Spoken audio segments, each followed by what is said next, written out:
आमे आज आसीलु Kalyanpur panchayat Kanpur 17 number ward रे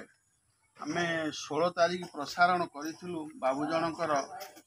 सुशांत पतिंकर 18 मसीहा ठारू जो राशन ए पर्यंत पाई पारु ना खबर प्रसारण है बाबू पुणी कम कहीं डाकी प्रतिक्रिया नवा आज्ञा पुणी आमको डाकिबार कारण कौन पुणी आज्ञा परिचयटा दिखाँ मुझे सुशांत कुमार पति कानपुर घर कल्याणपुर पंचायत यहाँ 17 नंबर वार्ड मु सुशांत कुमार पति। अच्छा आपणकर तो समस्या ए पर्यंत मेटी नहीं पुणी कौन डाकी कौन है असुविधा एमती असुविधा है कौन मु काले घरे नथिला बेले ब्लॉक अधिकारी जने आउ जने किए कैलाश बाबू बोलिकी ना सी आसी मु काली घरे नथिला बेले 1 साढ़े 1 बेले मो स्त्री रश्मिता पति की कौन धमक दे धमक देला भली कथा कहते कौन तुम एमती भिजुआल छाड़ सब बाबद से तो घरे थे जहाँ कहे अच्छा शुणुले स्वामी कहवा कथा ब्लॉक अधिकारी आउ जने बाबू किए कैलाश बोली जने घरे धमक कौन दे जाइछंती। अच्छा तांकर प्रतिक्रिया नबा आज्ञा आपण नाटा दियंतु मु आगे रश्मिता पति घर कानपुर 7 नंबर वार्ड। अच्छा ब्लॉक अधिकारी कौन आपन को धमक देइछंती काहे की देले तुम सब खाइबे तुम ब्लॉग ना ये सब कहीं भिजुआल करी छाड़ुछ एमती कहीं करुच आउ तुम तो खाई दे सब बसीगला मुझे कहली रेशन कार्ड तो मोर 6-7 वर्ष है चावल पाऊनी आम खाइलु कौन राशन कार्ड पाउनांती बोली तांकर कहिबार कथा आउ कौन धमक देइछंती ये सब धमक दौरान आसिक कहते तुम खाई दौच ये कर जाए ब्लॉक कौच ये भिजुआल कर छाड़ुच यही सब धमक दौरान शुणुले घर अवस्था टिके देखांतु कहबी घर अवस्था देखंतु ये होचंती सुशांत पति आउ रश्मिता पतिंकर प्रतिक्रिया नेलु ए भली जदि ब्लॉक अधिकारी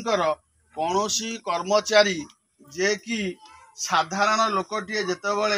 राशन कार्ड रु वंचित होउची सेतबले जते प्रसारण खबर प्रसारण पेपर रे आसुची सेतबले ब्लॉक रो कौनसी अधिकारी आसी तांको घरे कहिबार कथा तांको घरे धमक देला भली कथा कहि जाउचंती आमे करिबुनु कौन करबा आस आमे किछि दिन तले मध्य देखिथिलु गौड़ साई जड़े बसंत साहू रामचंद्र साहू एसीओ महोदय मध्य धमक चमक देते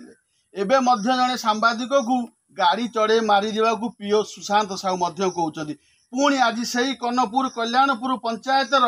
पुणी जनकर जे सरकारी योजनार वंचित हैला परे तापरे पुणी ब्लॉक अधिकारी आछंती काहेकि मीडिया माध्यम आपन प्रचार प्रसारण करूचंती आमे देखिदेबू कौन करिवो ए भली जदि बिंझारपुर ब्लॉक अधीनस्थ सरकारी चाकरी करिथिबा जनसाधारण सेवा पई जो चाकरी करिथिबा लोक जदि ए भली गुंडाराज चले कहार ये छत्र छाया तले ए भली कार्यक्रम धमक दबाकू जे सरकारी अधिकारी चाकरी करिथिबा लोक ए भली कथा कहिकी जाउचंती ए बड़ दुखद समाज पई विपदर गोटे आशंका भली लागुची कारण आउरी भी किछि कथा आउरी कोन कहिचंती कोन आज्ञा मोर त ये घर बाबद रे भी किछि कहिबार अछि घर मोर इंदिरा आवास हम पाइछि मु किंतु गरीब लोक करि परनी जेतिक देइछन 40,000 देइछन मोर 2 लाख पाखे पाखे काम होइछि मो घर को देखाय कि अथवा से ब्लॉग दरिया आसिक लोक फोटो उठाई नउछनी मु कहला बेल मु माड़ खाउ तथापि कंप्लेन समिति सभ्य थिला सेही ता माने आपण कहिया कथा आपण को घर को देखेई अलगा लोक घर भी पाउची योजना होतला मु कहबा ठारू मते माड़ हैला मु थाना रे केस करची ब्लॉक रे जांगी जणैची सेतरे भी मते वीडियो को हमें जणैची सब किछि हमें करिची